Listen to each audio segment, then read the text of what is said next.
نحمده ونصلي على رسوله الكريم اما بعد فاعوذ بالله من الشيطان الرجيم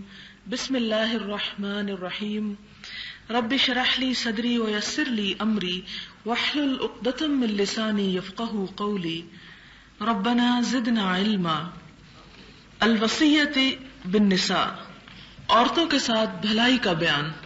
قال اللہ تعالی وعاشروہن بالمعروف، اللہ تعالیٰ نے فرمایا عورتوں کے ساتھ حسن سلوک سے رہو سہو. وقال تعالی، اور اللہ تعالیٰ نے فرمایا وَلَن تَسْتَطِيعُوا أَن تَعْدِلُوا بَيْنَ النِّسَاءِ وَلَوْ حَرَصْتُمْ فَلَا تَمِيلُوا كُلَّ الْمَيْلِ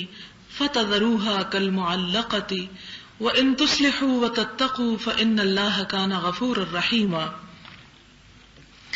یہ بات تمہارے بس سے باہر ہے کہ تم سب بیویوں میں برابری برت سکو، اگرچہ تمہارا کتنا ہی دل چاہے. بس ایک ہی طرف اتنے مائل نہ ہو جاؤ کہ دوسری کو لٹکتی ہوئی چھوڑ دو. اور اگر باہم موافقت تم کرو اور اللہ سے ڈرتے رہو تو اللہ تعالیٰ بے شک معاف کرنے والا اور رحم فرمانے والا ہے. یہاں پر پہلی آیت میں تو بتایا گیا کہ عورتوں کے ساتھ حسن سلوک کرو، جبکہ دوسری آیت میں سورۃ النساء کی ہے، یہ بتایا گیا کہ اگر ایک شوہر کے پاس ایک سے زیادہ بیویاں ہیں تو وہ ہر چیز میں اگر عدل کرنا بھی چاہے تو وہ کر نہیں سکتا، کیونکہ پورے کا پورا عدل انسانی وسعت سے باہر ہے. انسان اپنے حد تک کوشش کر سکتا ہے، لیکن ضروری نہیں کہ اس کی یہ کوشش واقعی بارآور بھی ثابت ہو اور اس کے صحیح طور پر وہ سب کچھ کیا بھی جا سکتا ہو. اور خاص طور پر مادی معاملات میں، روپے پیسے کے معاملات میں، چیزوں کے معاملات میں تو پھر بھی عدل کیا جا سکتا ہے، لیکن انسان کے دلی جذبات اور احساسات کے بارے میں عدل کرنا ناممکن ہے. جیسا کہ آپ جانتے ہیں کہ اپنی اولاد کے بارے میں بھی عدل کا حکم دیا گیا. حضور صلی اللہ علیہ وسلم نے فرمایا سووا بین اولادکم فی العطیہ، اپنی اولاد میں تحفے تحائف دینے کے معاملے میں برابری اختیار کرو. وَلَوْ كُنْتُ مُفَضِّلًا أَحَدًا لَفَضَّلْتُ النِّسَاءَ، اگر میں کسی کو زیادہ دے سکتا ہوتا تو عورتوں کو ترجیح دیتا، لیکن اس کی مجھے اجازت نہیں دی گئی، لہٰذا تم برابر کا معاملہ کیا کرو. اس کے باوجود کہ آپ مادی معاملات میں برابری کرتے ہیں، لیکن دل کے جذبات اور احساسات اپنے بچوں کے بارے میں بھی ہر ایک سے مختلف ہوتے ہیں. کوئی اولاد میں سے ایک بچہ زیادہ پیارا ہوتا ہے، دوسرا نسبتاً کم ہوتا ہے، اور یہ جان بوجھ کر نہیں کیا جاتا اور نہ ہی اس کے بارے میں انسان کا کوئی بس چلتا ہے. اسی طرح جیسے اپنی اولاد کا کوئی دشمن نہیں ہوتا اور باوجود کوشش کے عدل نہیں کیا جا سکتا، یعنی جذبات کے معاملے میں، اسی طرح ایک سے زائد بیوی ہونے کے موقع پر بھی عدل جو ہے بالکل احساسات اور جذبات کا وہ انسانی حدود سے باہر ہے. لہذا یہاں پر انسانی فطرت کے اس کمزوری کو سمجھتے ہوئے یہ کہا گیا کہ اگر تم برابری پوری طرح نہ کر سکو تو کم از کم یہ ظلم مت کرو کہ ایک ہی کی طرف جھک جاؤ اور دوسری کو بالکل لٹکتا ہوا چھوڑ دو. لٹکتا ہوا سے مراد یہ ہے کہ نہ تو وہ اس گھر میں اس کے کوئی قدم جمے ہوئے ہوں، اس کی کوئی عزت کوئی ویلیو ہو، اور نہ ہی وہ اپنے والدین کے گھر جا سکتی ہو واپس، تو وہ عورت بیچ میں لٹک گئی کہ اس کا کوئی مقام اور کوئی ٹھکانہ نہیں. تو فرمایا ایسا سلوک نہ کرو. اور پھر کیا کرو؟ وَإِن تُصْلِحُوا وَتَتَّقُوا، اگر تم اصلاح کرو گے اور تقوی کرو گے، فَإِنَّ اللَّهَ كَانَ غَفُورًا رَحِيمًا، تو تمہاری اپنی طرف سے جو اصلاح کی کوشش ہوگی اور اپنی طرف سے جو مساوات کی کوشش ہوگی اور دل میں خدا کا خوف اور تقوی موجود ہوگا، تو اس تقوی کی وجہ سے اللہ تعالیٰ تمہاری بخشش کر دیں گے اور تمہارے گناہ کو معاف فرما دیں گے. پھر اس کے بعد احادیث نبوی ہیں. وعن ابی ہریرہ رضی اللہ عنہ قال قال رسول اللہ صلی اللہ علیہ وسلم استوصوا بالنساء خیرا فإن المرأة خلقت من ضلع وإن أعوج ما في الضلع أعلاه فإن ذهبت تقيمه كسرته وإن تركته لم يزل أعوجا فاستوصوا بالنساء متفق عليه. وفي رواية في الصحيحين المرأة كالضلع إن أقمتها كسرتها وإن استمتعت بها وفيها عوج وفي رواية لمسلم إن المرأة خلقت من دلع لن تستقيم لك على طريقة فإن استمتعت بها استمتعت بها وفيها عوج وإن ذهبت تقيمها كسرتها وكسرها طلاقها. حضرت ابو ہریرہ رضی اللہ تعالی عنہ روایت کرتے ہیں کہ رسول اللہ صلی اللہ علیہ وسلم نے فرمایا کہ عورتوں سے اچھے سلوک سے پیش آیا کرو، کیونکہ عورت کی تخلیق پسلی سے ہوئی ہے، پسلیوں میں اوپر کی پسلی کچھ زیادہ ہی ٹیڑھی ہے، اسے سیدھا کرو گے تو وہ ٹوٹ جائے گی، اگر چھوڑ دو گے تو وہ کج ہی رہے گی، ٹیڑھی ہی رہے گی، پس عورتوں سے بھلائی کرو، کجی دور کرنے کی فکر میں نہ گھلو کہ یہ اس کی فطرت ہے جسے تم بدل نہیں سکتے۔ بخاری اور مسلم کی ایک روایت میں یوں ہے کہ عورت کی مثال پسلی کی سی ہے، اگر تم اسے سیدھی کرنے کی کوشش کرو گے تو اسے توڑ بیٹھو گے،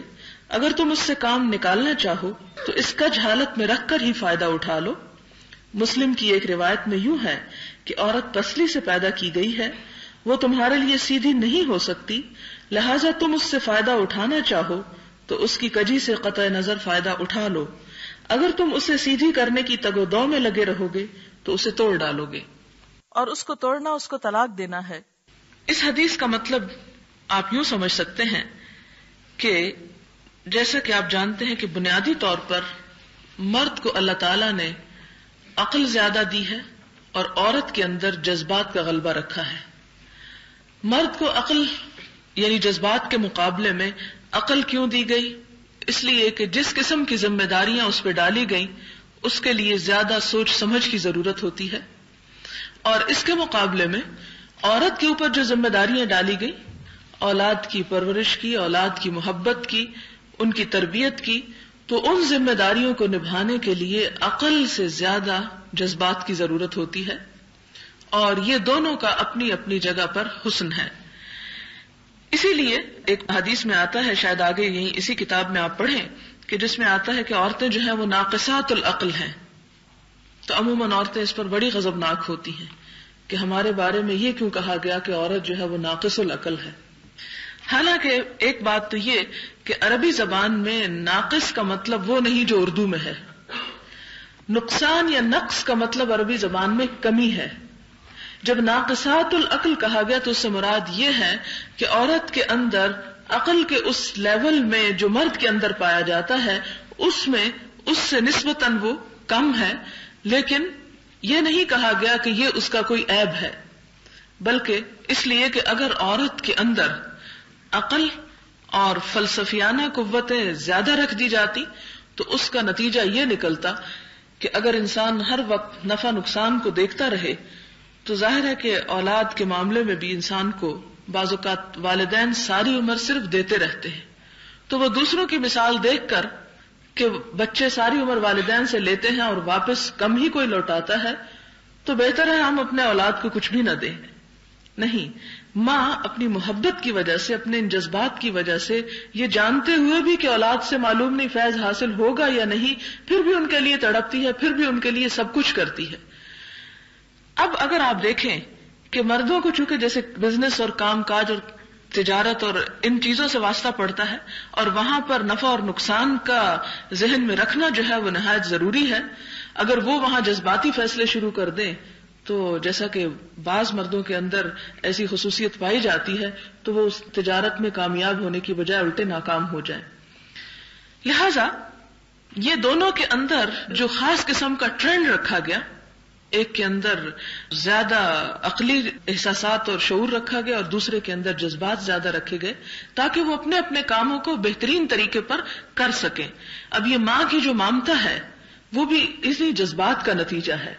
اب آپ دیکھیں کہ اگر عقل اور جذبات بالکل برابر لیول پر آئے تو بھی انسان صحیح طور پر کام نہیں کر سکتا، لہذا جذبات کا اور ان ماں کی مامتا اور احساسات کا وہ غلبہ جو اس کے اندر رکھا گیا، اسی سے یہ زندگی کا جو معاملات ہیں وہ چل رہے ہیں۔ اس میں جب ناقص العقل عورت کو کہا گیا تو اس سے مراد وہ اردو والا ناقص العقل نہیں کہ عورت جو ہے وہ پاگل ہے، یہ بے وقوف ہے یا وہ جو ہے احمق ہے، یہ اس سے مراد نہیں، بلکہ اس سے مراد یہ ہے جو میں نے ابھی آپ کے سامنے وضاحت کی۔ اور پھر آپ دیکھیں کہ سائنٹیفکلی یہ پروف بھی ہو چکا ہے کہ عورت کے دماغ کا وزن جو ہے وہ مرد کی نسبت کم ہے، یعنی کچھ آنسز کا فرق ہے. یہ بھی اس کے لیے کوئی برائی کی بات نہیں، اس لیے کہ وہ اگر بہت بڑھا دیا جاتا تو پھر وہ جن عورتوں کا، کیونکہ اس میں بھی آپ دیکھیں کہ یہ اکثریت کی بات کی گئی ہے، چند ایک کی بات نہیں کی گئی، کیونکہ کوئی بھی قانون یا فیصلہ یا کوئی بھی اسٹیٹمنٹ جو ہے وہ اکثریت کو سامنے رکھ کے دی جاتی ہے، صرف چند ایک ایکسپشنز کو نہیں رکھی جاتی. اب بھی آپ دیکھیں کہ جن عورتوں کے اوپر عقل کا غلبہ زیادہ ہو رہا ہے اور جذبات کا نسبتاً کم ہے، وہ اپنی آزادی کے لیے اور اپنے حقوق کے لیے جس طرح کی جنگ لڑ رہی ہیں، اس سے سوائے نقصان کے اور صرف اپنے آپ کو ہلاک کرنے کے اور کچھ بھی نتیجہ نہیں نکل سکتا. کیونکہ اللہ تعالیٰ نے عورت کا جو رول رکھا ہے اس میں حقیقت ہے کہ قربانی ہی قربانی ہے، اور اگر یہ رول اس کا ختم ہو جائے تو معاشرے کا بیلنس اور معاشرے کا توازن جو ہے وہ بگڑ جائے، اور پھر اللہ تعالیٰ کی جو حکمتیں ہیں ان دونوں کو مختلف طرح پیدا کرنے کی اور زندگی کا نظام چلانے کی، وہ ہو نہ سکے. اور اس میں آپ دیکھیں کہ جس طرح اب یہ نعرے لگائے جاتے ہیں اور کہا جاتا ہے کہ مرد بچے کیوں نہیں پیدا کرتے، اور مرد بچوں کی پرورش کیوں نہیں کرتے، اور مرد کیوں نہیں عورت کے جو کام ہیں ان کے اندر اسی طرح ہاتھ کیوں نہیں بٹاتے، جبکہ عورت جو ہے وہ مردوں جیسے کام کرتی ہے. پہلی بات تو یہ ہے کہ عورت کو اللہ تعالیٰ نے کہیں ذمہ داری نہیں دی، کوئی بوجھ نہیں ڈالا، اسے کوئی مجبور نہیں کیا کہ وہ گھر سے باہر نکلے اور مردوں کے سے کام کرے. عورت کو اللہ تعالیٰ نے بہت عزت دی، اسے حق دیا ماں باپ کے مال کے اوپر، شوہر کے مال کے اوپر، اسے حق مہر دلوایا، اسے نان و نفقے کا سارا ذمہ اس کے شوہر کو دیا گیا. اور پھر یہ کہ اگر شوہر دنیا سے چلے جائے تو بھی اس کی جائیداد میں حق رکھا گیا، صرف اس لیے کہ وہ اس کی بیوی ہے، اس کے خون کا کوئی رشتہ نہیں اس شوہر سے، پھر بھی صرف بیوی ہونے کی وجہ سے اس کے مال میں اس کا حق رکھا گیا. ان تمام چیزوں کے ساتھ عورت کو جو مقام اور جو عزت اور جو حیثیت دی گئی، اس کے اوپر فرض نہیں عائد کیا گیا کہ وہ گھر سے باہر نکلے. پہلے درجے پر اور پہلے نمبر پر ہم نے یہ کوشش کی عورت کے اندر یہ جذبات اور یہ احساسات پیدا کرنے کی کوشش کی کہ گویا گھر کے کام کرنا ایک فضول چیز ہے اور ایک کم تر درجے کا معاملہ ہے اور ایک حقیر کام ہے. پہلے اس کو اس کی اصل ڈیوٹی کے ادا کرنے کے بارے میں احساسات کمتری کا شکار اسے کیا گیا، اور جو عورت پڑھ لکھ کر جاب نہ کرے تو اسے کہا گیا کہ اچھا ایسے ہی وقت ضائع کر رہی ہو، تو گویا اس کا کام نہ کرنا اور وہ کام نہ کرنا جو اس پہ فرض نہیں، یہ سمجھ لیا گیا کہ شاید وہ اپنا وقت ضائع کر رہی ہے. حالانکہ اولاد کی تعلیم و تربیت اور اس فیکٹری میں جو کچھ وہ کام کر رہی ہے کہ جس سے انسان بنتے ہیں، جہاں سے انسان نکلتے ہیں، ایک تو وہ فیکٹریاں ہیں نا کہ جن سے جوتے نکلتے ہیں اور جن سے کپڑے بنتے ہیں، اور ایک وہ ہے کہ جن سے انسان بنتے ہیں. تو اگر وہ جوتے بنانے کی فیکٹری میں کام کرتی ہے تو گویا وہ کام کر رہی ہے، اور اگر وہ انسان بنانے والی فیکٹری میں اپنا وقت لگا رہی ہے تو گویا وہ بیکار ہے اور اپنی صلاحیتوں کو ضائع کر رہی ہے. حالانکہ یہ حقیقت نہیں، یہ ایک مغالطہ ہے جس میں عورت کو ڈالا گیا ہے. اب یہ ہے کہ بنیادی طور پر عورت کو پہلے تو یہ نہیں کہا گیا کہ وہ اپنے آپ کو ایک مصیبت میں ڈالے اور ضرور باہر نکلے، لیکن جب وہ نکل آئی، پہلا قدم تو یہ اٹھا لیا کہ نکل آئی، اور اس کے نکلنے کو کہا کہ عورت اس وقت تک آزاد نہیں ہو سکتی جب تک کہ وہ فائنینشلی آزاد نہ ہو. گویا مرد کی غلامی سے وہ اس وقت تک آزاد نہیں جب تک کہ وہ مرد کے مقابلے میں خود کمانے والی نہ ہو. اب اگر وہ نکل آئی ہے تو اب عورت کا اگلا مطالبہ یہ ہے کہ جو ہماری بنیادی ذمہ داریاں ہیں وہ بھی مرد پر ڈال دی جائیں، تو جب واقعی مساوات ہو سکتی ہے. تو اب آپ دیکھیں کہ جو مرد کی بنیادی ذمہ داریاں اگر عورت پہ ڈال دی جائیں، اور جس طرح کی کوششیں ہو رہی ہیں کہ آئندہ کچھ سالوں میں مرد بھی اس قابل ہو سکے کہ وہ بچے پیدا کر سکے، تو یہ سراسر وہی چیز ہے کہ جس کے بارے میں شیطان نے انسان کے خلاف جو چیلنج کیا تھا اور یہ دعویٰ کیا تھا کہ میں ان کے دائیں طرف سے آؤں گا، بائیں طرف سے آؤں گا، سامنے سے آؤں گا، پیچھے سے آؤں گا، پھر انہیں ضرور بھٹکاؤں گا، میں انہیں ضرور حکم دوں گا، پھر وہ اللہ کی خلق کو، اللہ کے نظام کو تبدیل کر کے چھوڑیں گے. یعنی وہ جو ذمہ داریوں کی تقسیم اللہ تعالیٰ نے انسان کے بھلے کے لیے کر دی، اس کو وہ بدل ڈالیں گے. اور جب انسان فطرت کے کاموں میں دخل اندازی کرتا ہے تو سوائے اپنے نقصان کے اور کچھ نہیں کرتا. اب یہاں پر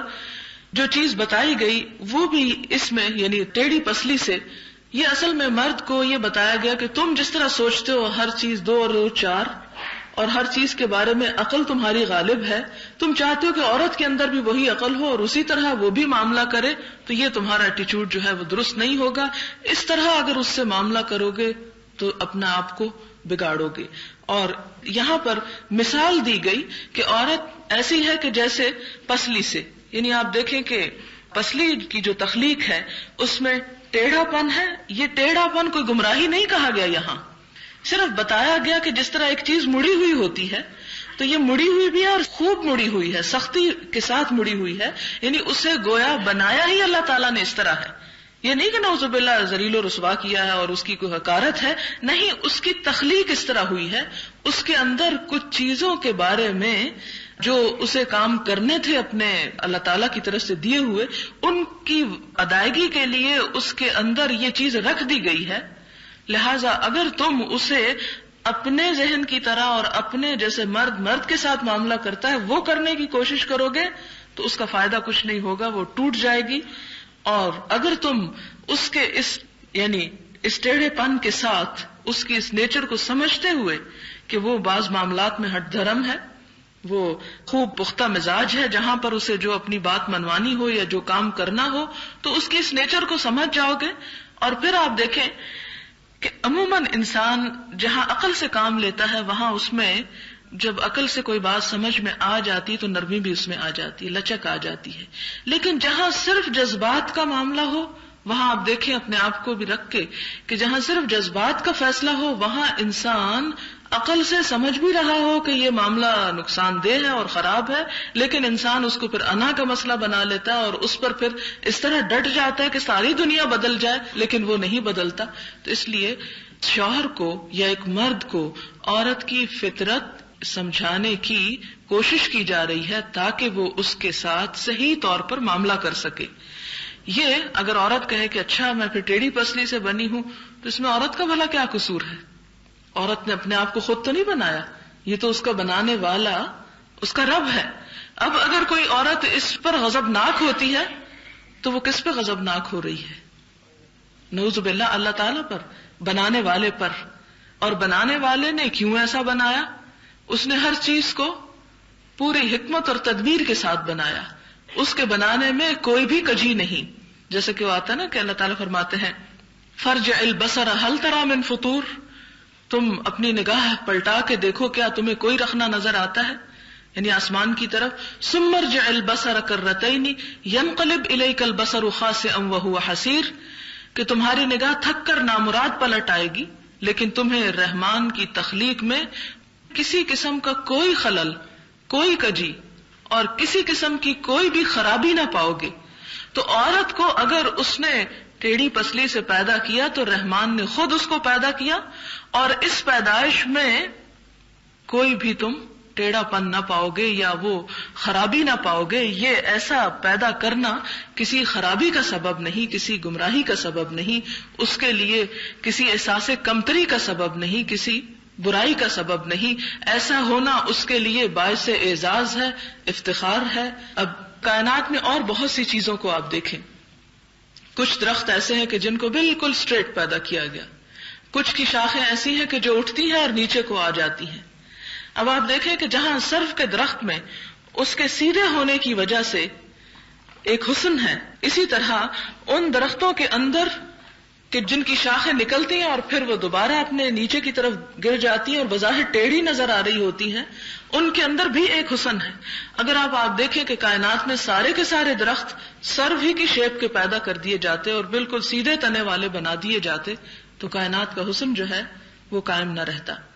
اس لیے اللہ تعالیٰ کی تخلیق پر نہ تو انسان کو ناراض ہونا چاہیے، نہ ہی اس کا معنی غلط لینا چاہیے. یہاں پر جو چیز صرف سمجھائے جانے کی کوشش کی گئی وہ یہ ہے کہ عورت کو عقل سے مت معاملہ کرو، اس کے ساتھ جذبات کے ساتھ معاملہ کرو. اور یہی وجہ ہو کہ ایک عورت چاہے وہ اپنی کسی غلط بات پر یا کسی بھی چیز پر جتنی بھی ہٹ درم ہو، اگر محبت کے ساتھ اس کو منایا جائے تو وہ سب کچھ قربان کرنے کو تیار ہو جاتی ہے. تو یہ اصل میں وہ ہنر اور وہ گر اور وہ نکتہ ایک مرد کو دیا جا رہا ہے کہ جس کے ساتھ وہ عورت کے ساتھ نباہ کرے، اور اس سے فرمایا کہ اگر اسی حالت میں تم اس سے فائدہ اٹھاؤ گے تو فائدہ اٹھا جاؤ گے، لیکن جو چاہے کہ نہیں وہ بالکل تختے کی طرح سیدھی ہو جائے تو پھر فائدہ اٹھایا جائے، تو پھر وہ لوگ جو ہیں وہ اس وجہ سے اپنی زندگی میں ناکام رہتے ہیں۔ اور پھر نیچے یہ اس کی وضاحت کی گئی کہ اس کا سیدھا کرنا کیا ہے، اسے توڑ ڈالنا، اور توڑ ڈالنا کیا ہے، اسے طلاق دینا۔ کہ جو شخص یہ نقطہ نہیں سمجھتا اور جو مرد عورت کی اس فطرت سے جس پر اللہ نے اس کو پیدا کیا اس سے واقف نہیں اور اس کے ساتھ صبر و تحمل کے ساتھ نباہ کرنا نہیں جانتا، پھر وہ عورت کی ذات سے فائدہ بھی نہیں اٹھا سکتا اور اسے اپنے ساتھ نہیں رکھ سکتا، پھر اسے طلاق ہی دے گا، جیسا کہ ہم دیکھتے ہیں۔ وعن عبد الله بن زمعة رضی اللہ عنہ انہ سمع النبی صلی اللہ علیہ وسلم یخطب وذکر الناقۃ۔ حضرت عبداللہ بن زمعہ رضی اللہ عنہ روایت کرتے ہیں کہ جناب رسول اللہ صلی اللہ علیہ وسلم نے اپنے خطبے کے دوران حضرت صالح علیہ السلام کی ناقہ اور اس کی کونچے کاٹنے والے کا ذکر کرتے ہوئے فرمایا، اذ انبعث اشقاها، یعنی اس آیت کی تفسیر میں بیان فرمایا کہ جب ان کی قوم کا سب سے بدبخت آدمی اٹھا، ایک سب سے بدماش جو اپنے قبیلے کی حمایت کے سبب مضبوط اور محفوظ تھا، جھپٹ کر اٹھا اور اونٹنی کی کونچیں اس کے بعد کاٹ ڈالی۔ اس کے بعد اسی خطبے میں، یعنی جب آپ قوم سمود کا ذکر کر رہے تھے، اس ذکر کے بعد آپ نے ایک اور بات فرمائی، اور وہ کیا تھی؟ آپ نے عورتوں کے متعلق نصیحت کرتے ہوئے فرمایا۔ یہ نصیحت کس کو کی جا رہی تھی؟ مردوں کو کی جا رہی تھی کہ یہ کیا حرکت ہے کہ تم میں سے کوئی اپنی عورت کو اس طرح پیٹتا بھی ہے جیسے غلام کو، یعنی جیسے اپنے نوکر کے ساتھ سلوک کیا جاتا ہے ایسا سلوک عورت کے ساتھ کرتا ہے۔ پھر ہو سکتا ہے کہ اسی رات اس سے شباش بھی ہو، یعنی بیوی کے ساتھ وہ معاملہ نہیں کرنا چاہیے کہ جو ایک نوکر کے ساتھ یا ایک حقارت آمیز معاملہ ہو، یا یہاں پر دراصل مارنے سے روکا جا رہا ہے کیونکہ وہ تمہارے کاؤنٹر پارٹ ہیں، تمہارے ہی جیسی ہیں، انسانیت کا دوسرا رخ ہے۔ تم ان کے ساتھ اگر معاملہ کرو اور کوئی چیز ان کی ناپسند آئے، تو کہ مرد کو اللہ تعالیٰ نے جسمانی طور پر طاقت اور قوت دے رکھی ہے، تو وہ روکا جا رہا ہے کہ اپنے کام اور اپنے مطلب کے حصول کے لیے تشدد سے کام مت لو۔